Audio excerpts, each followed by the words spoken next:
Dear students, इस tutorial में हम ये सीखेंगे कि जावा में इनपुट कैसे लेते हैं। उसके बाद हम इफ एल्स स्टेटमेंट को डिस्कस करेंगे और in the end of tutorial हम ये देखेंगे जावा में लूप लगाने का सिंटैक्स क्या है। सबसे पहले हम ये देखते हैं कि जावा में इनपुट कैसे लेते हैं यूजर से। इसके लिए एक हेडर फाइल या एक पैकेज यूज होता है Java dot util dot scanner का। Scanner is a class. ठीक है जी। अब क्लास क्या होती है, हम आने वाले लेक्चर्स में ऑब्जेक्ट ओरिएंटेड प्रोग्रामिंग में इस पर डिटेल में डिस्कशन करेंगे। इस क्लास में कुछ बिल्ट इन मेथड्स हैं जिनके थ्रू हम मुख्तलिफ किस्म की इनपुट्स यूजर से ले सकते हैं। स्ट्रिंग की इनपुट ले सकते हैं जिसके लिए हम नेक्स्ट लाइन का मेथड यूज करते हैं। बूलियन की इनपुट ले सकते हैं जिसके लिए हम नेक्स्ट बूलियन यूज करते हैं। और इंटीजर के लिए नेक्स्ट इंट का मेथड कॉल होता है, so on and so fourth. अब चले हम इसको प्रैक्टिकली एक्लिप्स में एग्जीक्यूट करके देखते हैं। सबसे पहले हम एक क्लास बना लेते हैं, न्यू क्लास, इसी पैकेज में इनपुट डेमो। हम चाहते हैं कि मेन वाला मेथड ऑटोमेटिकली जनरेट हो जाए, तो हम इस चेक बॉक्स को क्लिक कर देंगे और फिनिश को क्लिक करेंगे। हमारे पास मेन का मेथड ये आप देख सकते हैं ऑटोमेटिकली जनरेट हो गया है। यहाँ पर हम सबसे पहले हेडर फाइल इंक्लूड करेंगे जिसको जावा में पैकेज बोलते हैं। इंपोर्ट इंक्लूड को हम इंपोर्ट बोलेंगे, इंपोर्ट जावा डॉट यूटिल डॉट स्कैनर। अब इसके साथ येलो का सिंबल आ रहा है, ये एरर नहीं है, ये एक वार्निंग है।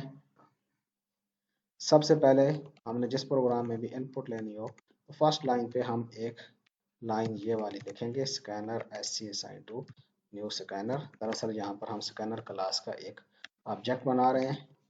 यहाँ इस आइडेंटिफायर की डेटा टाइप स्कैनर है एस सी की। आप यहाँ पर एस सी की बजाय इसका नाम इनपुट या कुछ भी जो आपको मुनासिब लगता है रख सकते हैं। और इसमें एज ए पैरामीटर हम सेंड करेंगे system dot in. For the time being इस लाइन को आप याद कर लें। अब हम इंटीजर इनपुट लेने जा रहे हैं। लेट से यूजर से उसकी एज की इनपुट लेते हैं, सिस आउट कंट्रोल स्पेस, और अब यहाँ पर हम लिखेंगे एंटर यूर एज। ये system dot out dot print line बिल्कुल सी आउट की तरह है। हम यूजर को एक मैसेज डिस्प्ले कराएंगे कि कंसोल पे अपनी एज एंटर करो। अब हम उस जो भी यूजर इनपुट देगा उसको एक एज के वेरिएबल में स्टोर कराएंगे और उसके लिए S C dot next int का मेथड कॉल होगा जो कंसोल से इंटीजरल वैल्यू को रीड करने में काम आता है। अब वी आर डन और हमने ये इनपुट ले ली है। अब हम इसको वेरीफाई कर सकते हैं, सिस आउट कंट्रोल स्पेस, और इसके थ्रू हम अब डिस्प्ले कराएंगे यूर एज इक्वल्स और प्लस, जैसे कि हमने कहा कि कनकैटिनेशन के लिए यहाँ पर प्लस का सिंबल यूज होता है, और एज। जो चीज़ डबल कोट्स में होती है वो एज इट इज प्रिंट हो जाती है, जबकि जो चीज़ विदाउट डबल कोट्स होती है वो दरअसल एक आइडेंटिफायर होता है और उसकी वैल्यू प्रिंट होती है। अब हम इस प्रोग्राम को रन करेंगे। कंसोल पे आ गए और एंटर योर एज। लेट से यूजर पुट करता है 25 और ये देखें यूर एज इक्वल्स 25। इस तरह हमने सक्सेसफुली इंटीजर की वैल्यू की इनपुट ले ली है। अब हम लेट सपोज बूलियन की इनपुट लेना चाहते हैं। उसके लिए बूलियन, जावा में बूलियन को बूल नहीं बल्कि बूलियन बोलते हैं। Boolean is past is assign to, और यहाँ पर हम एस सी के ऑब्जेक्ट को यूज कर सकते हैं दोबारा, डॉट नेक्स्ट बूलियन।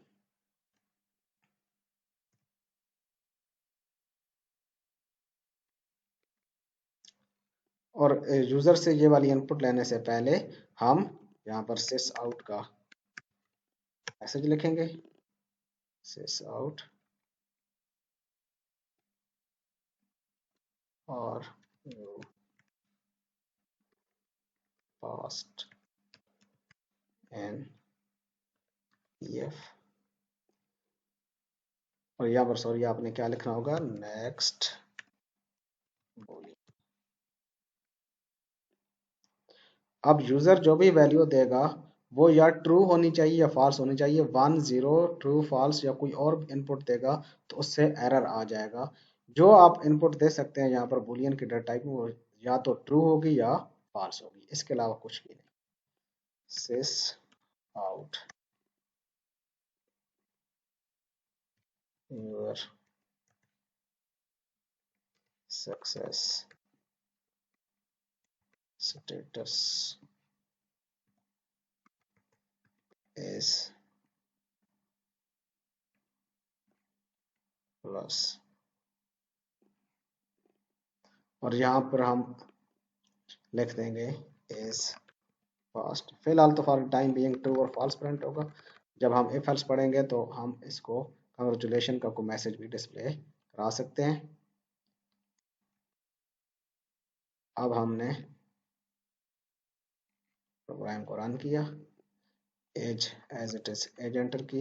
अब are you past in P F, यहाँ पर या आप ट्रू की वैल्यू दे सकते हैं या फॉल्स की, इसके अलावा आप कोई भी वैल्यू देंगे तो एरर आ जाएगा, एक्सेप्शन आ जाएगी। एक्सेप्शन हैंडलिंग में भी हम आने वाले ट्यूटोरियल्स में ज़रूर स्टडी करेंगे और उस पर डिस्कशन होगी। Your success status is true. इस तरह हमने बुलियन और इंटीजरल वैल्यूज की इनपुट लेना सीख ली हैं। अब हम ये देखेंगे कि करैक्टर की इनपुट कैसे ली जाती है। लेट से हम पीएफ के ग्रेड पता करना चाहते हैं। Enter your grade in PF,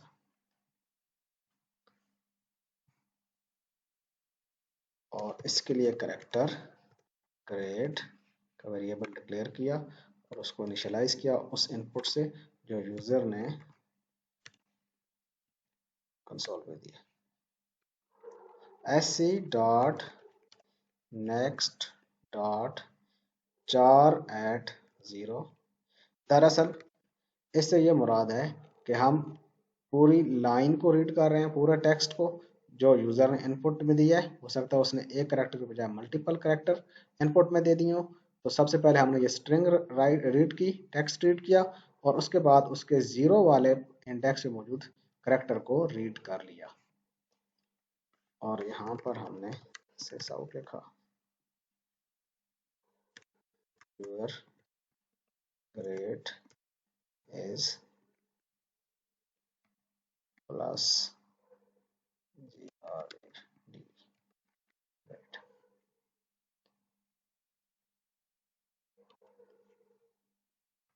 as 23,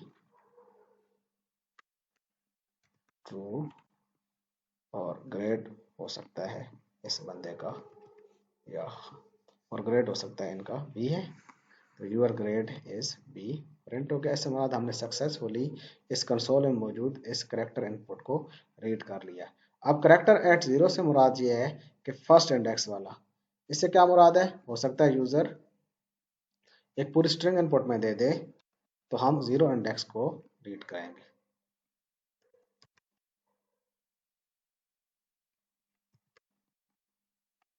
अब देखें उसने जीरो वाले इंडेक्स की वैल्यू को रीड कर लिया। अगर यहाँ पर आप इंडेक्स एट 1 या 2 करेंगे तो ये 1 और 2 पे मौजूद वैल्यू को रीड करेगा, बी या सी को। अब हम बात करेंगे कि स्ट्रिंग की इनपुट कैसे लेनी है। String is a class in Java. आपने देखा होगा कि मैंने इसे प्रिमिटिव डेटा टाइप में पिछले लेक्चर में डिस्कस नहीं किया क्योंकि ये क्लास है। स्ट्रिंग में आप टेक्स्ट की इनपुट ले सकते हैं। स्ट्रिंग की क्लास को हम डिटेल में आने वाले लेक्चर में डिस्कस करेंगे। फॉर एग्जांपल आप यूजर से इनपुट लेना चाहते हैं उसके नाम की, आप यहाँ पर लिखेंगे sys out enter your name। अच्छा, अब ये स्ट्रिंग की इनपुट लेने से पहले हम करैक्टर और इंटीजर वगैरह की स्ट्रिंग के अलावा और डेटा टाइप्स की इनपुट ले चुके हैं। जब भी स्ट्रिंग की इनपुट लेने से पहले हमने किसी किसी भी काइंड की किसी और टाइप की डेटा की इनपुट ली हो तो हमें यहाँ पर एक लाइन ऐड करनी पड़ेगी, sc डॉट नेक्स्ट लाइन। इस नेक्स्ट लाइन को क्यों हम लिखते हैं, इसको फॉर द टाइम बीइंग हम डिस्कस नहीं करेंगे। बस आप याद रख लें कि अगर कभी भी स्ट्रिंग की इनपुट लेने से पहले आपने किसी और डेटा टाइप की इनपुट ली हो तो आपको ये वाली लाइन राइट करनी पड़ेगी, string name is assigned to sc dot next line। और अब हम उसके नाम को प्रिंट कराना चाहते हैं वेलकम के साथ, वेलकम प्लस।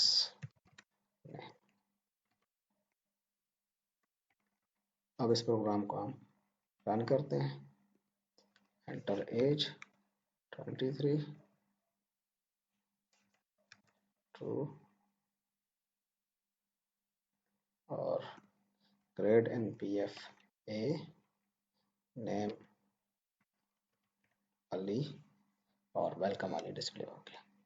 अब आपके जहन में ये सवाल पैदा हो रहा होगा कि हमने ये लाइन क्यों ऐड की, अगर हम इस लाइन को ऐड ना करें तो क्या मसला या प्रॉब्लम हो सकता है। चले जी हम इस लाइन को कमेंट आउट कर लेते हैं। जावा में कोड को इस तरह कमेंट आउट किया जाता है, बिल्कुल सी की तरह से।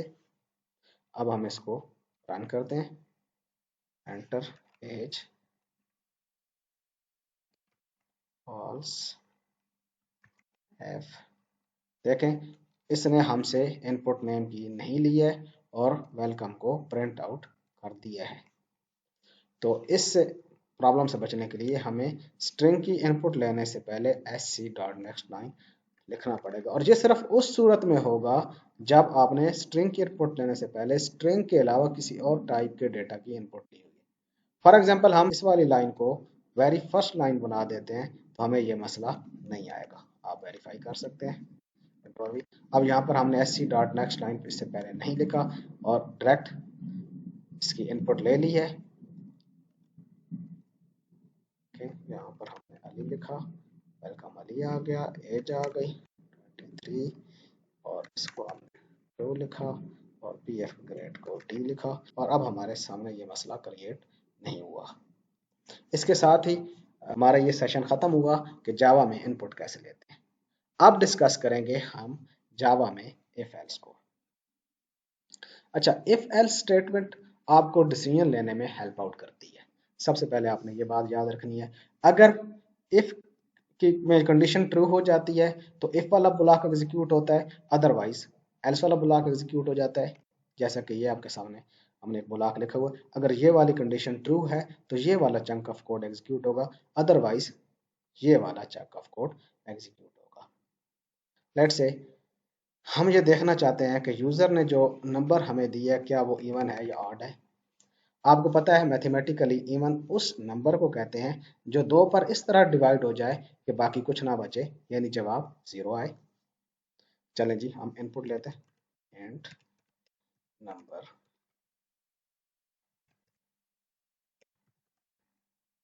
Is assign to sc dot next int. किस तरह जी इनकी वैल्यू लेते हैं, नेक्स्ट इंट के मेथड के थ्रू। और सबसे पहले हम यूजर फ्रेंडली मैसेज भी दे देते हैं कि please enter a number to test whether it is even or odd, system dot out dot print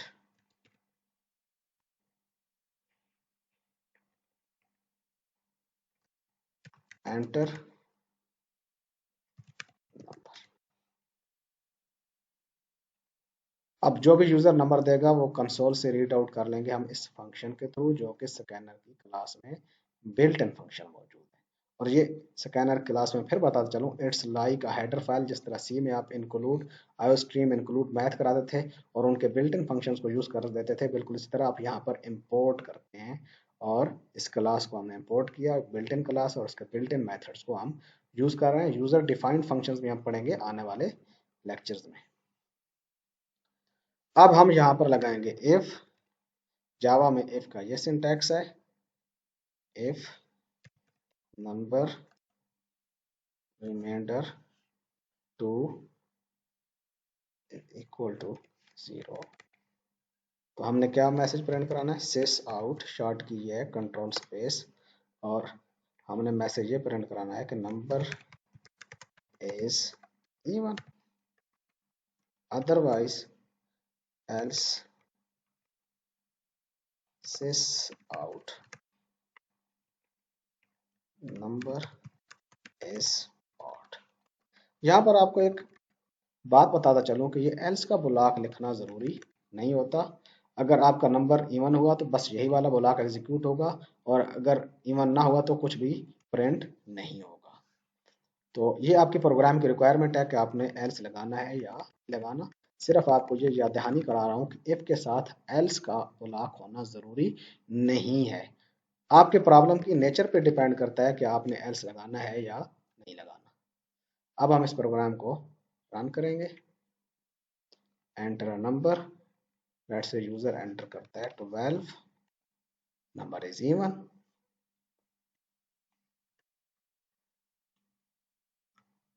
अब बाज़ औक़ात हमारे पास मल्टीपल कंडीशंस होती हैं और हमें उसके लिए एक कॉन्सेप्ट यूज़ करना पड़ता है इफ एल्स लेटर का। और अगर उसमें से पहली कंडीशन एग्जीक्यूट हो जाती है तो रिमेनिंग कोड एग्जीक्यूट नहीं होगा, और अगर दूसरी कंडीशन एग्जीक्यूट हो जाती है तो पहले वाली कंडीशन और बाकी कंडीशंस एग्जीक्यूट नहीं होगी। अगर इस केस में जो हमारे पास ये एग्जांपल है, ये पहली दोनों कंडीशन एग्जीक्यूट नहीं होती तो हमारी एल्स वाली कंडीशन एग्जीक्यूट हो जाएगी और दोनों कंडीशन एग्जीक्यूट नहीं होगी। फॉर एग्जांपल आप यूजर से उसका ग्रेड पता करके रिमार्क्स प्रिंट कराना चाहते हैं। Enter grade in PF. आप ए ग्रेड के अगेंस्ट जो रिमार्क्स प्रिंट कराना चाहते हैं वो एक्सीलेंट हैं, बी के अगेंस्ट आप गुड, सी के अगेंस्ट सेटिस्फैक्ट्री, डी के अगेंस्ट पास और एफ के अगेंस्ट फेल के रिमार्क्स प्रिंट कराना चाहते हैं। तो आप सबसे पहले यूजर से उसके ग्रेड की इनपुट लेंगे। करेक्टर, इसका नाम हम ग्रेड रख लेते हैं वेरिएबल का, और आपको पता है कि ये इनपुट लेने के लिए S C dot next dot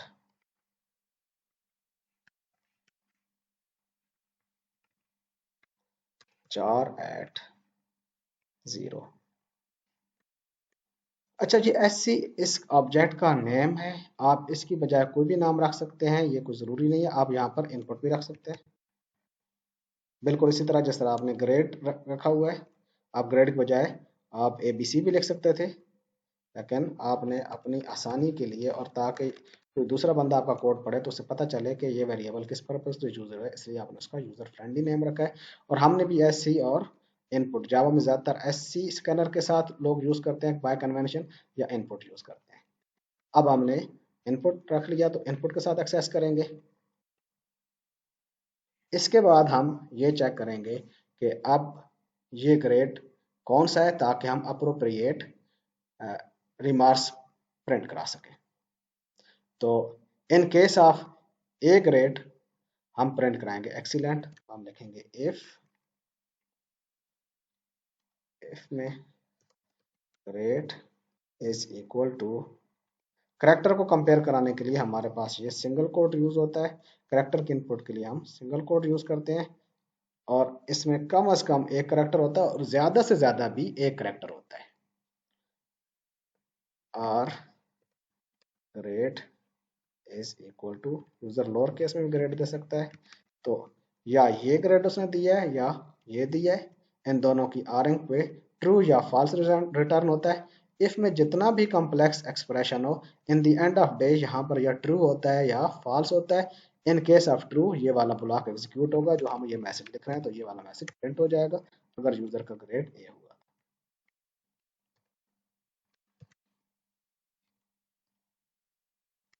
else if grade is equal to b or lowercase b,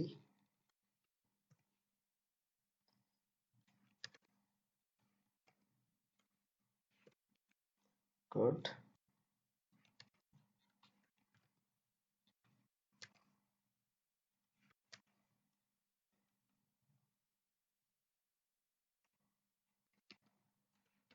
satisfactory।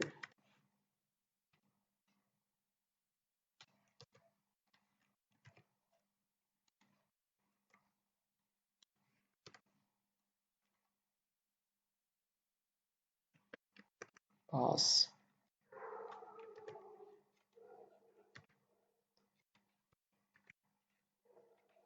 और एफ के केस में फेल। और अगर यूजर में से अलावा कोई ग्रेड देता है जो कि हमारे स्कूल कॉलेज या यूनिवर्सिटी में वैलिड नहीं है, हमारे बिजनेस रूल के लिहाज से वैलिड नहीं है, तो हम सिंपली कहेंगे कि इट्स एन इनवैलिड ग्रेड।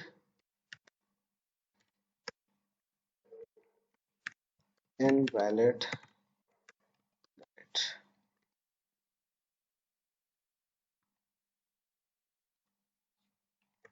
अब हम इस प्रोग्राम को रन करेंगे। लेट्स से यूजर एंटर करता है बी, तो बी के अगेंस्ट गुड वाले रिमार्क्स प्रिंट हो गए। अब हम लेट्स से डी स्मॉल में देते हैं, तो ये वाला चंक ऑफ कोड एग्जीक्यूट होना जाना चाहिए और बाकी कोई भी चंक ऑफ कोड एग्जीक्यूट नहीं होना चाहिए। पास। ये देखें पास प्रिंट हो गया। इस तरह से हमने इफ एल्स के टॉपिक को भी समझ लिया है। अब हम बात करेंगे स्विच की, क्योंकि यहाँ पर हम देख रहे हैं कि ये वाला जो हमारा कोड है इसको हम कंप्लीटली रीराइट कर सकते हैं स्विच के थ्रू। स्विच के लिए जो जावा में रूल्स हैं कि डेटा टाइप को या करेक्टर होना चाहिए या इंटीजर होना चाहिए या स्ट्रिंग होना चाहिए। अब इसी प्रोग्राम को अगर हम स्विच से रिप्लेस करना चाहें तो हम यहाँ पर एक कीवर्ड यूज करेंगे स्विच, और उसमें पास करेंगे वेरिएबल ग्रेड, और यहाँ पर लिखेंगे in case of A grade या in case of lower case A grade हमने प्रिंट कराना है sys out control enter excellent. और उसके बाद हमने यहाँ पर एक कीवर्ड यूज करना है ब्रेक, कि जो ही अगर ग्रेड मैप हो गया ए या ए के साथ तो ये वाली स्टेटमेंट एग्जीक्यूट करो और ब्रेक करो, यानी इस ब्लॉक से बाहर आ जाओ। और देखें हम मल्टीपल केसेस के अगेंस्ट सिर्फ एक स्टेटमेंट एग्जीक्यूट करा सकते हैं। हम मल्टीपल केसेस के अगेंस्ट सिर्फ एक ही स्टेटमेंट एग्जीक्यूट करा रहे हैं। और यहाँ पर एक स्टेटमेंट की बजाय आप फंक्शंस भी लिख सकते हैं, 10 स्टेटमेंट्स भी लिख सकते हैं, 5 फंक्शंस भी लिख सकते हैं, इसमें हरज नहीं है। अब हमने बाकी केसेस लिखे।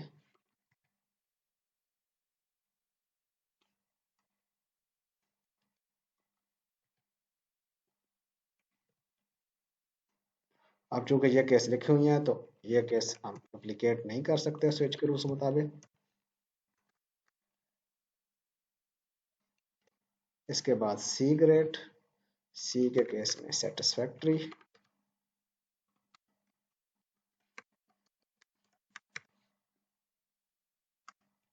इसके बाद डी ग्रेड,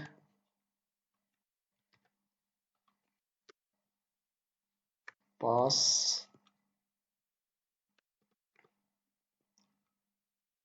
इसके बाद एफ ग्रेड,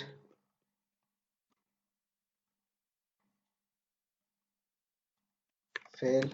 और अगर इनमें से कोई ग्रेड भी नहीं है, जिस तरह हमने एल्स के बाद एक एल्स लगाया था, तो यहाँ पर हम डिफॉल्ट लिखेंगे, डिफॉल्ट सिस आउट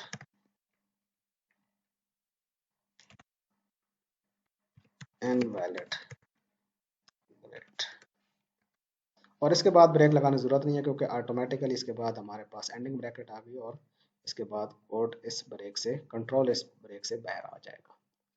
अब हम इस कोड को रन करते हैं। लेट्स से ग्रेड दिया ए। अब देखें यहाँ पर लाइन भी ब्रेक नहीं हुई, क्योंकि मैंने system dot out dot print लिखा है और हम बिल्कुल उसी के साथ ही ये इनपुट दे रहे हैं। अगर मैं प्रिंट लाइन लिखता और प्रिंट एल एन लिखता तो ये वाला करेक्टर की इनपुट इस वाली लाइन पे, नीचे वाली लाइन पे हो रही होती। और ये देखें जी, एक अगेंस्ट हमारे पास एक्सीलेंट आ गया। Let's say lower case C satisfactory. और ये देखें मैं साथ ही इसको भी थोड़ा सा मॉडिफाई कर लेता हूँ, प्रिंट लाइन लिखता हूँ। अब हम इनपुट नीचे वाली लाइन में लेंगे, ये देखें नीचे वाली लाइन में आ रहे हैं, और यहाँ पर हम एफ लिखते हैं तो फेल प्रिंट होगा। इसके साथ ही हमारा स्विच का टॉपिक भी कंक्लूड हो गया। अब हम एक इंतहाई अहम टॉपिक पे डिस्कस करेंगे, दैट इज लूप।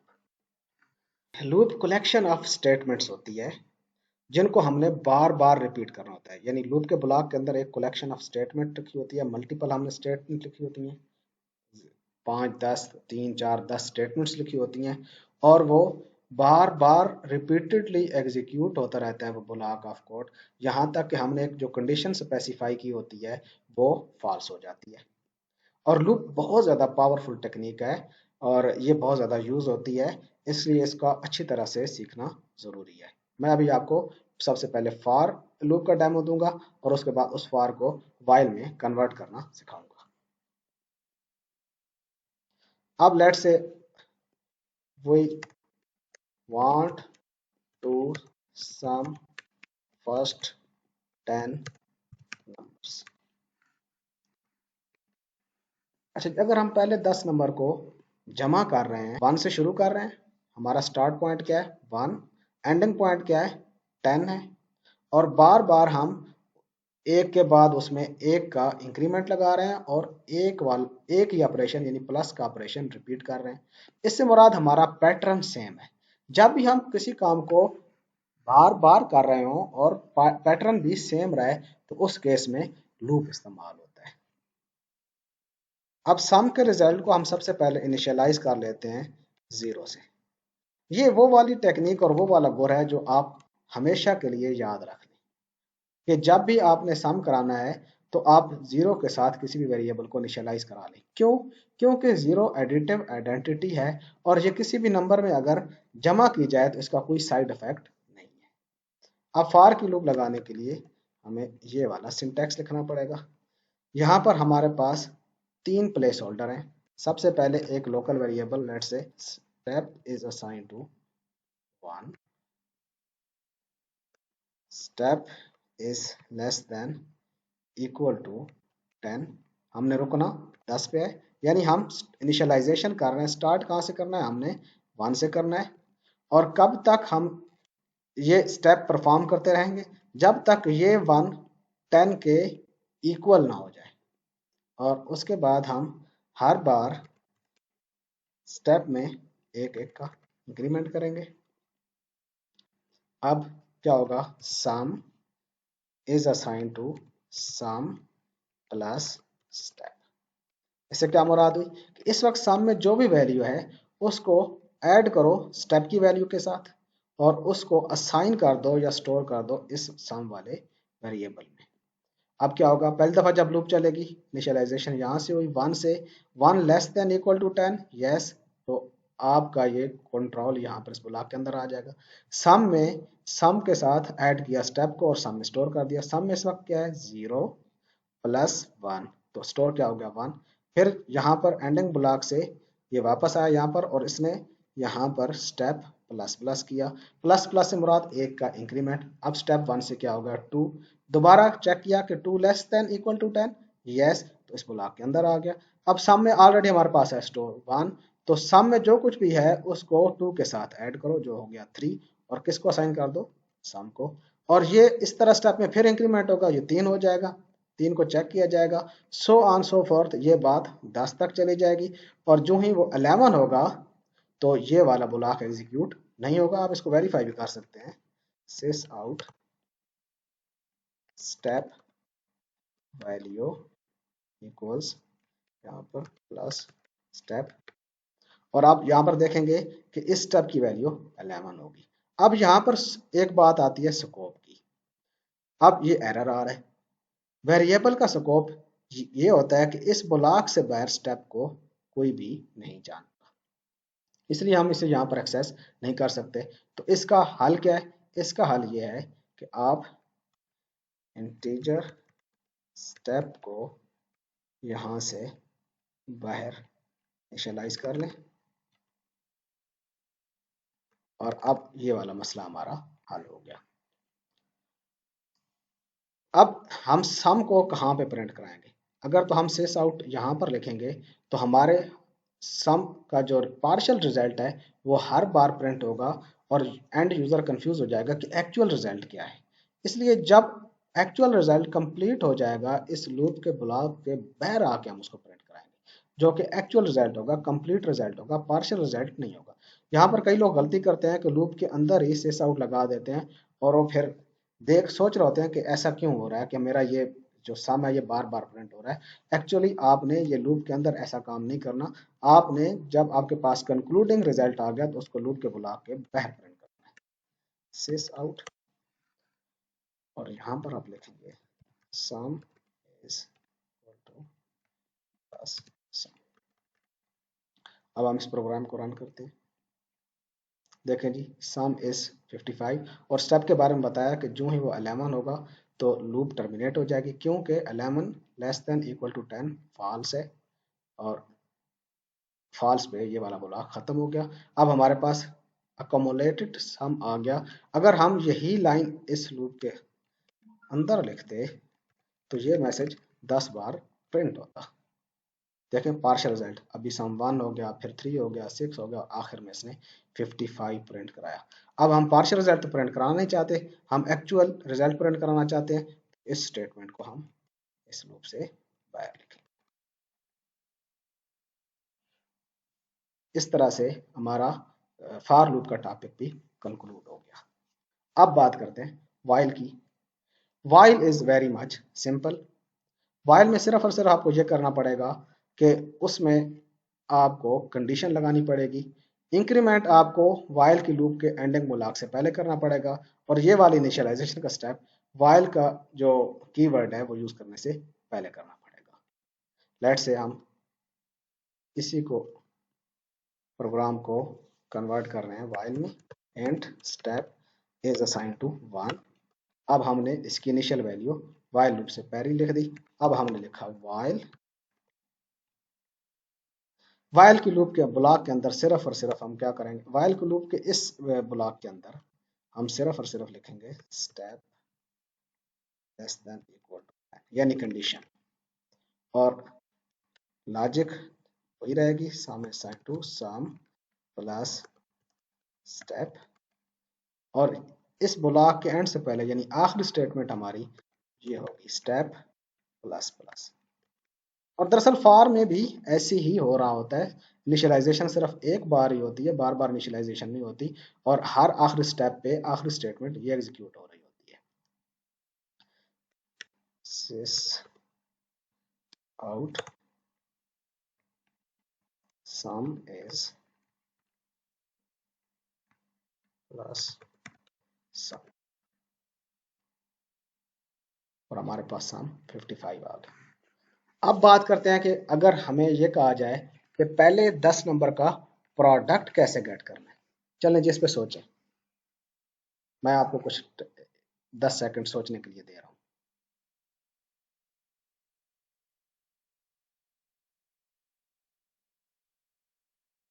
चलें जी, उम्मीद है कई लोगों को इसका जवाब पता चल गया होगा। अब यहाँ पर ये है एडिटिव आइडेंटिटी, तो यहाँ पर हम लिखेंगे प्रोडक्ट इज असाइन टू 1। ये भी एक गौर की बात है, इसे भी हमेशा के लिए याद रख लें। अब प्रोडक्ट 1 हमने क्यों लिखा है, क्योंकि 1 एक ऐसा नंबर है जिसको किसी भी नंबर से ज़रब दें तो साइड इफेक्ट नहीं होता। 1 का साइड इफेक्ट नहीं होता, वो नंबर सेम रहता है। आप 0 से ज़रब दें 1 को तो 0 0 ही रहेगा। आप 1 को 1 से ज़रब दें तो 1 होगा, 2 को 1 से ज़रब दें तो 2 पे भी कोई साइड इफेक्ट नहीं होगा, 2 ही रहेगा, and so on so fourth. अब इसमें भी हमारा पैटर्न रिपीट हो रहा है। पहले 10 नंबर को मल्टीप्लाई करना है, यानी 1 से शुरू करना है, हमारा स्टार्ट पॉइंट 1 है, एंडिंग पॉइंट हमारा 10 है, और बार बार एक का रेस करके हम मल्टीप्लाई कर रहे हैं, तो मल्टीप्लीकेशन वाला पैटर्न रिपीट हो रहा है। तो हम वाइल के थ्रू इसे एग्जीक्यूट कर लेते हैं। अब int step 1 is assign to 1 और यहाँ पर हम देखेंगे product is assign to product जो करंट इस वक्त मौजूद है मल्टीप्लाई बाय स्टेप हम जो इस लूप से बाहर आएंगे तो हमारे पास प्रोडक्ट आ चुकी होगी और हम उसको सेफली प्रिंट आउट करा सकते हैं। Product is plus product.